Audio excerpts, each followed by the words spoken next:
There are things in life that are so good, that can be so amazing, and even in our case, so life-changing in a moment, until one day it has to end. And guys, this is the problem with Revive. This is the problem and the curse of every youth ministry that's ever existed, is that youth ministry or Revive, it has an expiration date. And that date is set at 7 years. From 6th grade to 12th grade, that is the time that you get. So the question that we got to talk about, the problem, the question I want you to wrestle with is, what do you do when you leave? Do we just exist for these 6 years, or is there something better? What do you do when your time here ends? We do believe, and our hope and prayer for many of you is that you would take the lessons, the spiritual disciplines, the hunger, the passion, the encounters, the friendships, the purpose, and you would actually use that to build a foundation to live the best possible life beyond youth ministry. And you would think that would be the case. You would think with all of the good that there is nothing but the best to come for you, but that is not the norm. The norm is like my friend who is still out there now prostituting himself simply to get his next hit. The norm is for my friends that I graduated and worshiped next to who are now in jail. The norm is for my friends who are still partying with the high school girls because that's the only fulfillment or fitting in that he ever found. The norm for people is that beyond this place when his time expired is the people who got pregnant outside of marriage and now they're stuck with somebody they don't want. The norm is against you. The statistics are against you. See, this is the problem. Because what you need to understand is that for as long as youth ministry has existed, we've existed, there has been a gap. A gap between middle and high school Revive and the rest of your life. There has been a gap that is simply sitting there waiting to swallow all your purpose, all your potential, all God's plans for you up. It's the gap. So the question is, what's the point? I want you to think about that for a second. Like, what is the point? Like, why are we here? Like, why do we waste all this time to do this if that's what the norm is?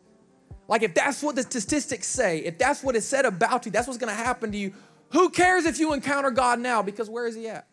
What's the point? Well, better question is, what do we do? What do we do? Because what I do know is that's not you.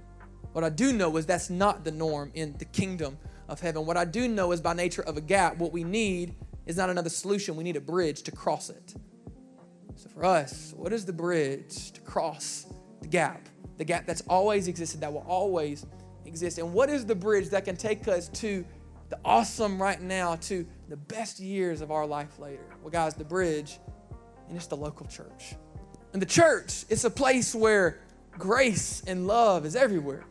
It doesn't matter what you come in smelling like. It doesn't matter what you did last night. It doesn't matter about what was blasted about you on social media. It doesn't matter about who you are. You are welcome here. The local church and our church that we want you to be involved in is a place where nobody's perfect. Everyone's welcome and anything is possible. So far be it from us to just be a place that you can be planted in for a season, feel good about yourself and just go. Fam, this is not high school. This is real life. There will come a day where you will graduate. But instead of walking down off a stage, the goal is for you to be actually risen to the best possible life. Because when you graduate high school, you get a diploma and you decrease. Not here.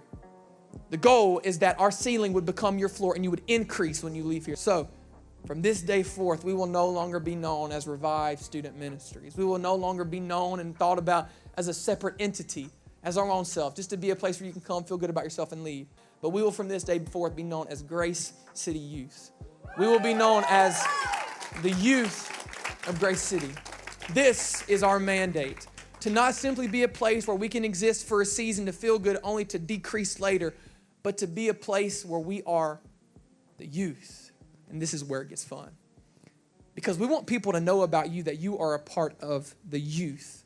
When people come into contact with you, when they hear about us, when they hear about you, we want them to know that you are the youth. You're not some separate entity apart from something. No, you are the youth, because the youth is not called, we're not called to be a part of the church. We're called to be the ones to build the church.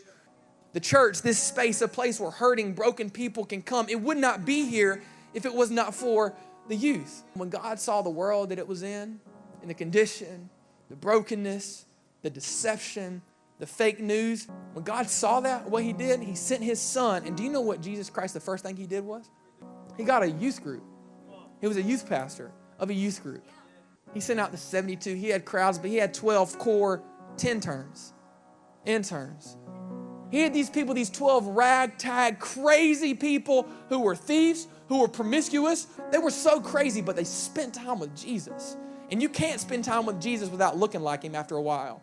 And you know what they did for 3 years? For 3 years, the average time of your youth ministry career, they spent time with Jesus. They partied with him. They did everything together. They walked on water together. They sang together. They prayed together. They fell together.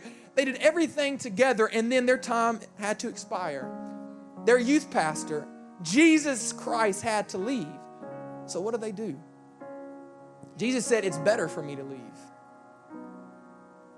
They started their own group called the church. Because what they did when they started the church was they took the model of their youth group and they made it free to anybody. They said, you know what? You don't have to be a Jew to come here. You can be anybody. You don't have to be a teenager. You can be of any age because everybody needs the love of Jesus. Do you know what the youth did? They created the church. We're not called to be a part of the church. We're called to build it. The youth built this. Understand that the youth, it's more than just an age. It's a mindset. It's a spirit. It's an excitement. It's an energy. That's what the youth is, and that's what's in you. So I need you, youth, to step up and take your rightful place because the church needs you. They need your passion. They need your excitement. They need your tenacity and your desire to risk despite what could happen. Because some adults, they're too scared of risk because they know reality. You know the impossibility of what God can do because you haven't tasted reality yet. Because when you show up, adults begin to see you. Adults begin to get jealous of your fire for God because they used to have it, but now it's died off. Adults get jealous of how you worship because they haven't worshiped like that in years. Adults begin to look at you because you're an example to them because they remember what it was like to be you and they want to be youth. So the youth is always meant to be in our DNA regardless of age, but you bring it. Let no one despise your youth. Don't let anybody look down on you because of your youth, but be an example to the believers in word and conduct and love and spirit. He's saying, don't let anybody look down on you because of your age. Don't let anybody put you in a box because of your lack of experience. Don't let anybody downplay you because of a mistake you made as if they never made one. Remember this, Jesus said, drop your stone. They dropped them because they've been there.